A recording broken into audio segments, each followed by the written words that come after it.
Okay, I've been talking this whole time. Now, can you hear me? Okay, I've been talking. I didn't realize I was on mute.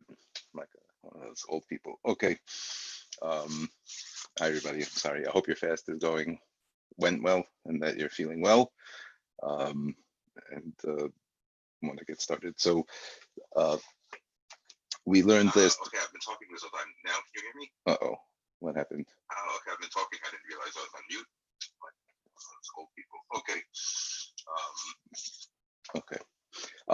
Fine, very well. So we're going to start Perek Beis. We started Perek Beis. Well, I'll summarize what we saw last time, and then we'll continue.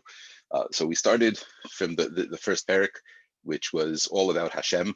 The first Perek of Derech Hashem is, all the things that we can know about Hashem, and to know that there's lots that we can't know about Hashem. So that's what we saw the first Perek, and he summed it up for us that the six ideas that we know is that Hashem exists, that he's perfect, that he has to be, that he's not dependent on anything else, that he's completely simple, right? This idea that he's like one and simple, and Yichudo, the concept of Yichud Hashem, that there's only one power, Ein Od Milvado, there are no other forces. That's what we saw in the first parak. It told us, about Hashem, and that these things about Hashem we know from Maimon Har Sinai. And we started the second parak, which starts with the overview of the tachlis of the Bria, the purpose of creation. And he tells us what's the purpose of creation. Oh, 1 second, I wanted to record. I wanted to put this up, record. 1 second, record. Perfect, okay.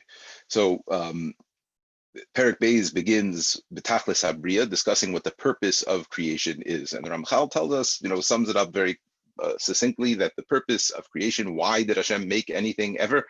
Because Hashem himself is all good and completely tov, and he wanted to share that good with another entity. He wanted to be able to share good with something else, and in order for there to be for Hashem to be able to share, so to speak, so there had to be an entity, and Hashem created this in order for this entity, in which me and you, in order for Hashem to be able to be mative, in order to bestow his good. And he told us also that because the ultimate good, the best possible good that exists is Hashem himself, so the best good that we can possibly get by getting good from Hashem is a connection to Hashem himself and to be one with him.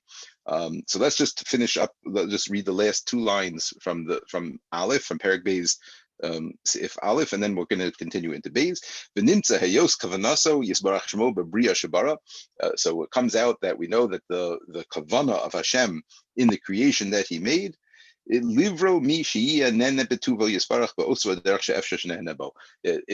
point of Hashem, why did Hashem create the world? In order to make a being that will be able to take part in Hashem's goodness, and to share that with Hashem to the extent that it's possible. Okay, Beis. Now I was going to explain, why didn't Hashem just make us and give us good? Just make me and then give me everything you want to give me, and then you problem solved. So Beis. So now I was going to explain why we have to earn this good, and it's different from the way that the Das Tfunos, that Ramchal writes it in Das Tfunos. We'll see in a second. However, Hashem was gozer shelios hatov sholem roi sheyiyah hanene bo ba'al hatovahu.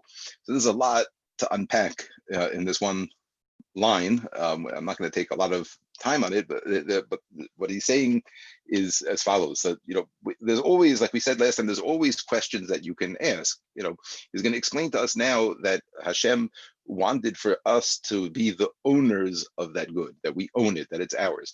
So those of you who've learned Das Tfunos in Shana Bet with me, or whatever, or however, so you'll know that the Das Tfunos writes very clearly and elaborates on this point of the reason that we have to struggle to earn what we're getting over here is because it shouldn't be nahama de chisufa.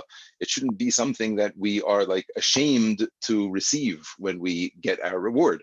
When we're going to go up there, we're going to demand our reward. It's going to be owed to us, and it's not going to be. We're not going to feel shame And the reason being that when you earn something, you feel better about it, and there's no shame, as opposed to when you get a gift, and that aspect of shame detracts from the goodness of the gift. And therefore, if Hashem wants to give us the best possible good, so then that good has to be earned and not just bestowed, not just given to us, right? That's the idea in the Sefer Das Tfunos. And you can always ask that question, right? But if God is God, so can't he give me the good and make it be as if I've earned it, right? You could always do that. He could do anything, right? So can't he do that? And the answer is, of course he could. And like we always say, there's always a point at which the mashal stops, like that, and that's what he's saying over here also, like Gazra Chachmaso, it's the same thing. Hashem could do whatever he wants. If he wanted to make us the owners of this good, by magic or, whatever, by a mirror, he could do that if he wanted to. But the point is, Gazra Chachmaso, there's certain things that we're not going to be able to understand. And, there's certain aspects that are sort of built into the fabric of the Bria that those are the things that are Gazra Chachmaso that, we can ask the question, why didn't you do it a different way? But that these are not the things that we're going to get the answers for. So that's what he's saying over here. Gazra Chachmaso, Shelios Hatov Shalem, in order for the good to be the best possible good, it could be Roi Shia Nenabo Baal Hatovahu. So it needs to be that the person who's receiving the good is the owner of the good. What does that mean? Perush, Mishi Yikne Hatov Ba'atzmo, Velo Mishi Islavelo Hatov Derech Mikre, meaning that the good that the person gets should be good that is like inherent to the person, a part of the person, and not just something that is mislavelo, that is like added onto him derech mikre. It doesn't mean mikre like coincidence, but just mean like, as a side aspect, right? In other words, it's gonna, if Hashem would just create me, right, and I would exist, and then he would give me good, so it's very clear that that good is something that is separate and distinct from the I, from the me, right? There's me and I exist, and then he's going to give me good. So Hashem wanted it to be that it wouldn't be that way. It wouldn't be that the good was something external to us, something extraneous to us. It would be just like Hashem is going to explain to us right now, just like Hashem's goodness is something that is part of him and not something added on or separate. Hashem wanted it to be that the good that we're going to get at the end is a part of us. And the only way to make something a part of us is to earn it. He's going to explain this right now. Okay, by earning the good, so that makes the good that we're getting a little bit closer, a little bit more similar to the good of Hashem himself. Right? We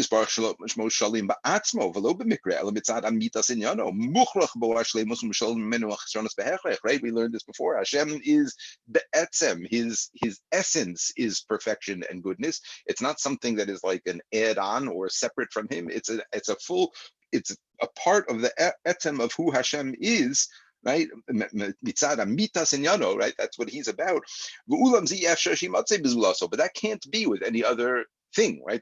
Only Hashem, like we said last time, is this only entity that has these qualities of that, perfection and complete independence, etc. So that's something that can't be. So it can't be that there's another entity or another being that is exactly like Hashem in that way, meaning that they are inherently good and inherently perfect. That can't be, because we know there's only one. However,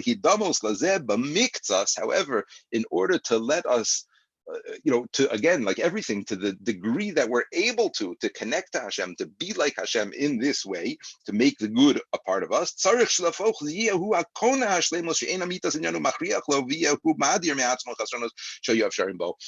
at the very least, we have to earn it. We have to make it be a part of us. We have to, it can't just be given to us. That would be totally different than Hashem's goodness, totally different than Hashem's shlemos, which is completely inherent. So while we can't be inherent the way Hashem is, we can't be shalom and good and perfect the way Hashem is. However, to the extent that we can try to make ourselves like Hashem and have the goodness be like Hashem's goodness, by earning it, that makes it more inherent to us. That makes it that it's a part of us, as opposed to something that is, plopped on the outside. But Alkein gozer v'sidar sheyibaru inyani shlemus v'inyani chisaron.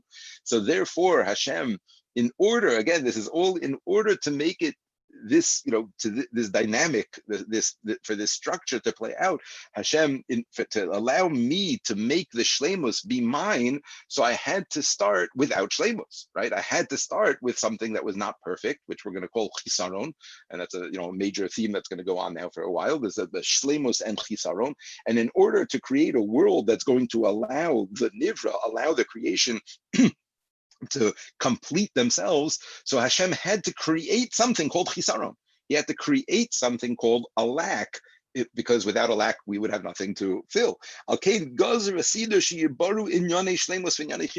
this is like sort of the point in which, in Hashem's, again, like, the words we're going to use in Hashem's thought process, so to speak, this is the point at which, nisyonos and troubles and anything negative comes into the picture, right? Until now, we had no need for chisaron at all.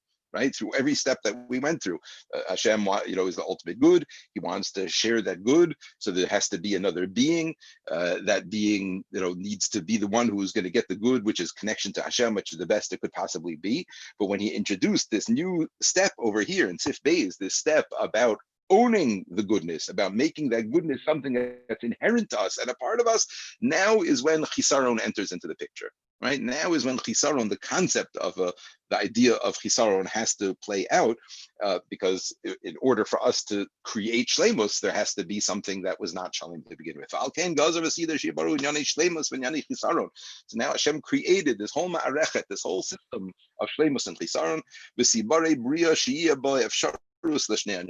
And there's going to be a creation that is, able to go in either direction. And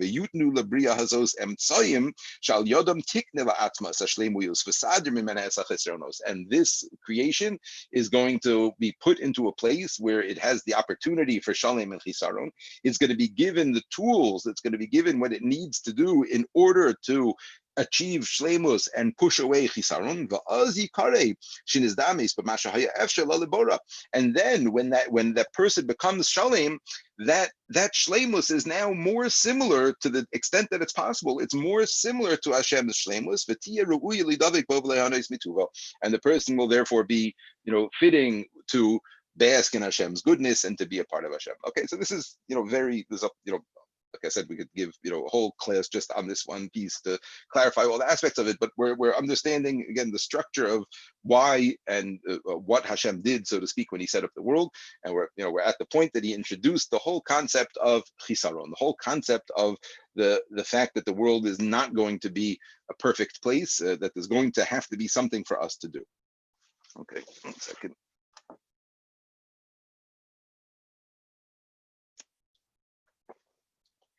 Okay. I have to pause for a second, okay? I'm just going to pause. I have to run out of the room for a second, and then I'm going to come right back. So don't go anywhere. David is putting on tefillin today, believe it or not. Hard to believe. My son, David Mishram, is putting on tefillin, and there's only the only minyan that I can go to is an outdoor Vasikin minyan.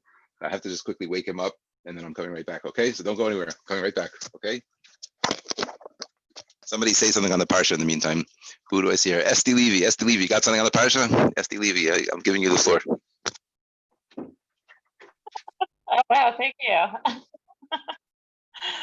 I don't know.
Okay, sorry about that. We're okay?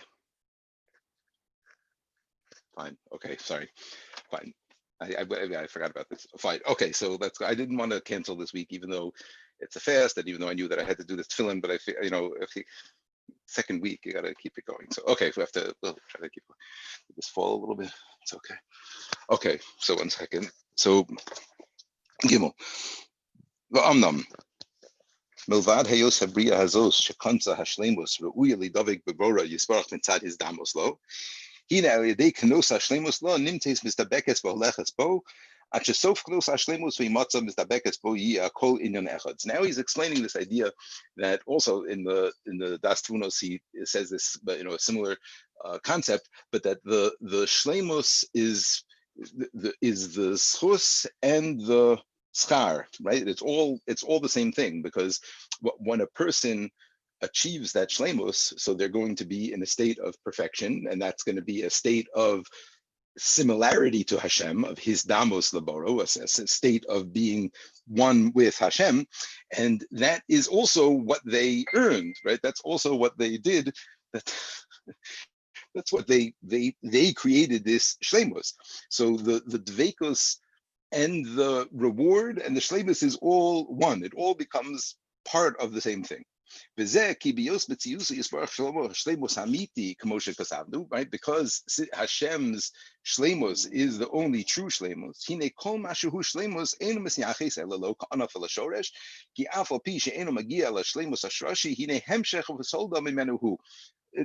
In a nutshell, he's saying, because we can't be an actual shalem like Hashem, but we view Hashem as like the shoresh of shlemus, like the root of shlemus, and we can achieve to be sort of branches of that shlemus.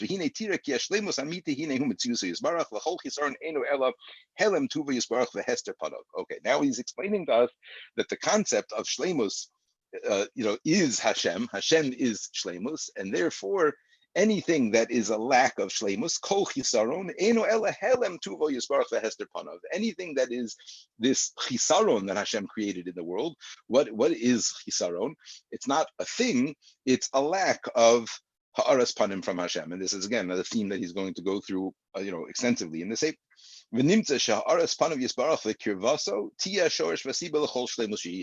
So now, again, he introduced this idea that Hashem had to create this dynamic of shlemus and chisaron in order to give us the work to do, and now he's explaining where does that shlemus and chisaron come from. It's all from Hashem. The ha'aras panim of Hashem, when Hashem is shining, so to speak, in a full light, so then that's shlemus. That's something that's perfection.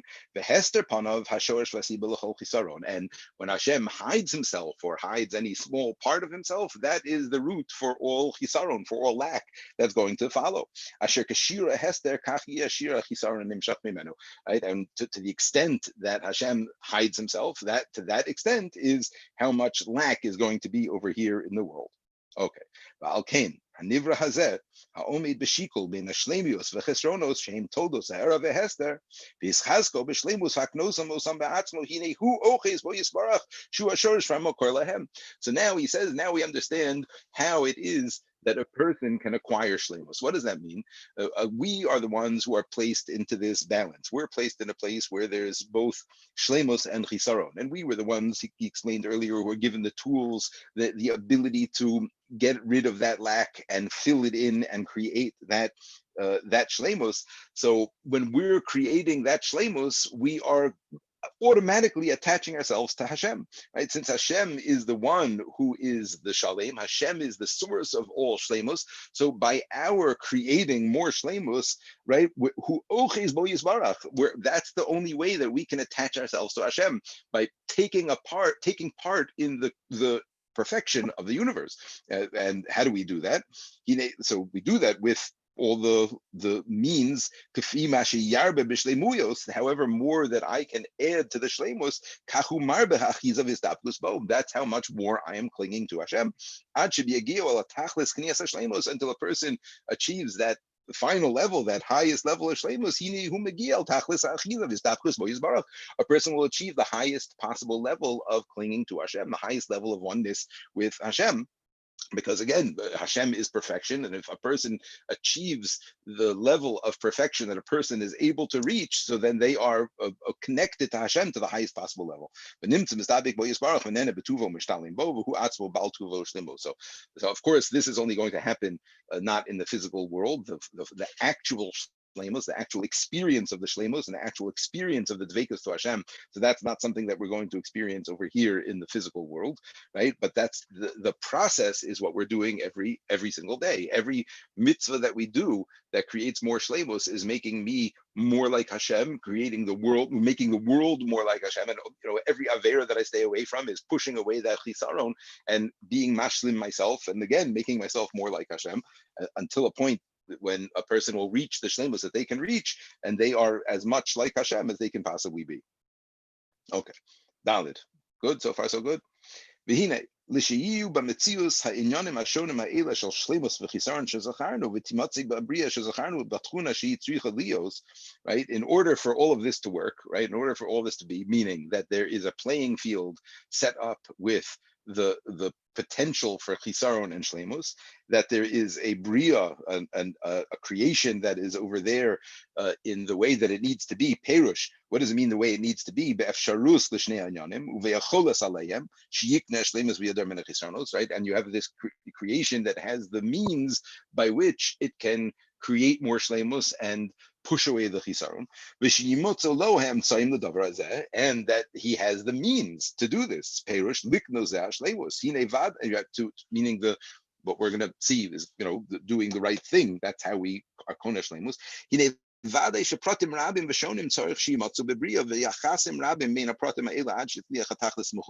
now he's explaining, why is the world so big and complicated, right? Why is there just so much, right? Like, it could have made any sort of a competition or any sort of challenge.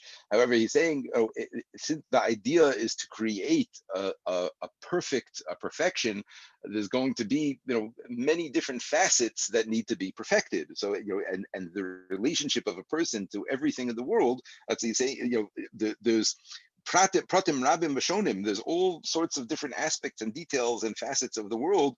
V'yachasim rabim bein pratim ha'eleh, and there's all sorts of relationships between the people and these things, and between the things and each other. Ad sheyatzliach hatachlis mechuven ba, and they're all necessary. All of these parts, all of these details are all come together in order to create the one system of shleimus that is going to be all of us together.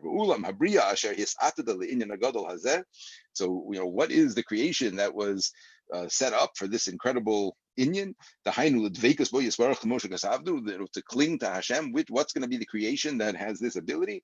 Whatever creation that is, and then obviously that's going to be the ikr in the whole bria. That this creation, whatever creation it is, that's the one that hangs in this balance. And so this is the creation that Hashem made the world for, right? In order to create that shleimus or not. And then anything else that you see in the world, since again the whole point of everything is not, there's not multiple ideas here, there's just one, and that one idea, think about it just in your head, is for Hashem to give you schar, for you to earn what you need to do every day, for Hashem to give you schar. And then so if it's all about you, so then what is everything else doing here?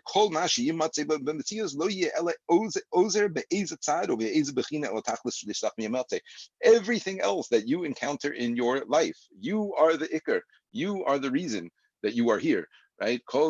Everybody has to say, right? Hashem put you here to go through your life with your challenges and your struggles. You are the ikr of the bria, right? Like, the fact that I happen to be here also, and that the other people on the Zoom call, also exist. So that's just an amazing thing that Hashem can do this for more than one person at the same time, right? But you are here in order for Hashem gave you the opportunity to acquire shleimus, and to push away chisaron, and to be like him. And then everything else that you see, including me, including everything that you've encountered, right? What is it all there for?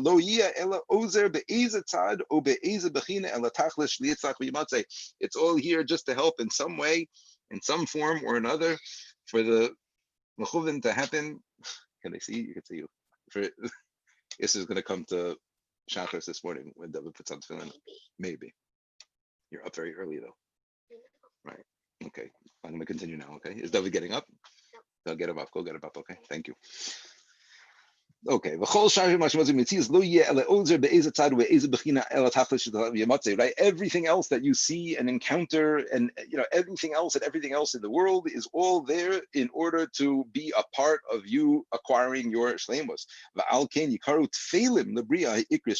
And therefore, everything else is tafel to the main creation. So again, he's going to talk about this. Let's continue. Let's sum this up together. So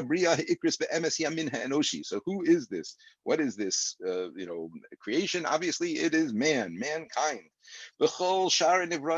And everything else that we have in the world, even the angels and the upper worlds and all of those things, and all the lower worlds and the lower things, and lower creations. It's all for us. It's all for us to be here, right? Even the high spiritual worlds, angels and higher olamos, atzilus and bria, yetzira, these types of things. It's all like, these things that are, it's all for us. Hashem didn't create that to have some spiritual something or another, and then also us. All of that is only in existence because of us, and it's all a part of us and what we are doing here. There's no other point to anything in the universe except for us to be here to do what we need to do. Everything else is here to play a role, either to pose a challenge to us or to give us an opportunity to acquire shleimus. But it's all for us. It's all here just for us to do what we need to do. Right? Based on all the different aspects that exist that have to be, addressed. Like he's going to talk later, which we're going to skip to in a few weeks. But the Chelek Dalid is all about the mitzvos. It's all about the avoda. It's all about, once we understand the basis of what we're doing here over the next couple of chapters, then we're going to skip to Chelek Dalid, which is like explaining through the tfilos and explaining through the chagim and the mitzvos, like, how all of that has to do with all of this. We'll get there. Oh, okay. Now this is, we're going to finish with this now, but this is like a very, very big line, a very, very important line. And so let's just, again, we're talking now, he just introduced us to mankind. Man is the entity that's placed, in the balance, that has the opportunity to create shleimus and to push away chisaron. So now, how do you do that? How do you create shleimus and push away chisaron? So, in Mesilas Yesharim, he writes Torah and mitzvos, right? It says, Masha Runu Chazal, Chachmin Zerchon Bracha, that the way to do this is by doing the mitzvos and the Torah. So obviously, right, that's going to be the same thing he's going to say over here, but we're going to see he says it over here in a completely different way. Vihine, hahaskala v'chol hamidos hatovos heim inyane shleimus shenimtzu lihishtalim bam ha'adam. Fascinating. What is it that creates shleimus for a person? What is it that we are supposed to be striving towards in order to become that shalem entity, to be closer to Hashem and be similar to Hashem? Haskala. Haskala is, a very hard word to translate. It means, enlightened, or the Haskalah, the movement called the Haskalah, right, was called, like, the Enlightenment. That was a very negative movement. That was, in Judaism, it was like watering down of Torah based on philosophy and science and things like that. But Haskalah really means, but the Rambam, whenever the Rambam speaks about Hashem and knowing Hashem and he always talks about Haskalah. And that's why you have some people, like rationalist type people, and they take Haskalah to mean, like rational thought, intellectual thought, as opposed to emotional thought. But that's not what the Rambam means, according to the Ramchal. Haskalah means elevating yourself, developing your literally enlightening, pulling light into yourself, elevating your seichel is Haskalah. It doesn't just mean intellectually; it means connecting to Hashem, elevating your mind to Hashem. So that's what he says over here. Hine Haskalah. So that's all the things that we do to elevate ourselves and connect to Hashem and be more spiritual. That's what Haskalah means. V'chol hamidos tovos. So that is, obvious, right? That's amazing what he's saying over here, right? Midos. It's mamish about midos that we're here. So of course, this is part of Torah and mitzvos, and of course, a person who keeps the Torah and mitzvos properly will also have Haskalah and midos. It's really two ways of saying the same thing. But over here, it's amazing and powerful how he says it. What we are here for is to develop ourselves, develop our enlighten ourselves, and work on our midos. Those are the tools. That's what was given to us in order to work to become shalim. And what is the negative? Chomer, physicality. You see clearly, he's using haskala, and chomer is spirituality and physicality. It doesn't mean intellect versus physical. That does, that's not. Those are not two sides of a coin. It's spiritual and physical are the two sides. And yonei hachomer, the physical world, umidos haraos, and our bad midos, heim and yonei chisaron shezocharnu. That's all the aspects of negativity. Sha'adam musam b'neihem liknos lalash shlemos, that a person is placed in the balance and given the opportunity to achieve shlemos. So to sum up, he's telling us, right, the first chapter, he explained who Hashem was. In this chapter, he's telling us what's the world here for, and he's telling the world is here for us in order to give us an opportunity to earn and be mishtalim ourselves and be like Hashem in our shleimus. In order for that to be, there has to be this whole ma'arechet, this whole system of shleimus and chisaron, and we, the mankind, who is the pinnacle of creation, and everything above man and everything below man is all just here in order to serve a purpose for us to be able to do what we need to do. So man, as the pinnacle of creation, is given the means by which to achieve shlemos and to push away chisaron. And what is that? It's the struggle between spiritual versus physical, and the struggle between good mitos, good character traits, and bad character traits. That's it. That's where we are, to attach ourselves to spirituality, to develop our mitos and become better people. That's how we become shalem and connect ourselves to Hashem. Okay, kol hakavod everybody for coming, even though you just finished fasting. And Bezrat Hashem, we'll continue next week. Okay, have a great Shabbos, everybody. Thank you, Rabbi. Mazel Can I tov. ask a Thank you, question? Mazel. Yeah. You could text the question. I have to go to a shul, so you can Okay, text me and sure. I'll thank you. Okay, thank you. Thanks everybody. Great to see you. Good Shabbos.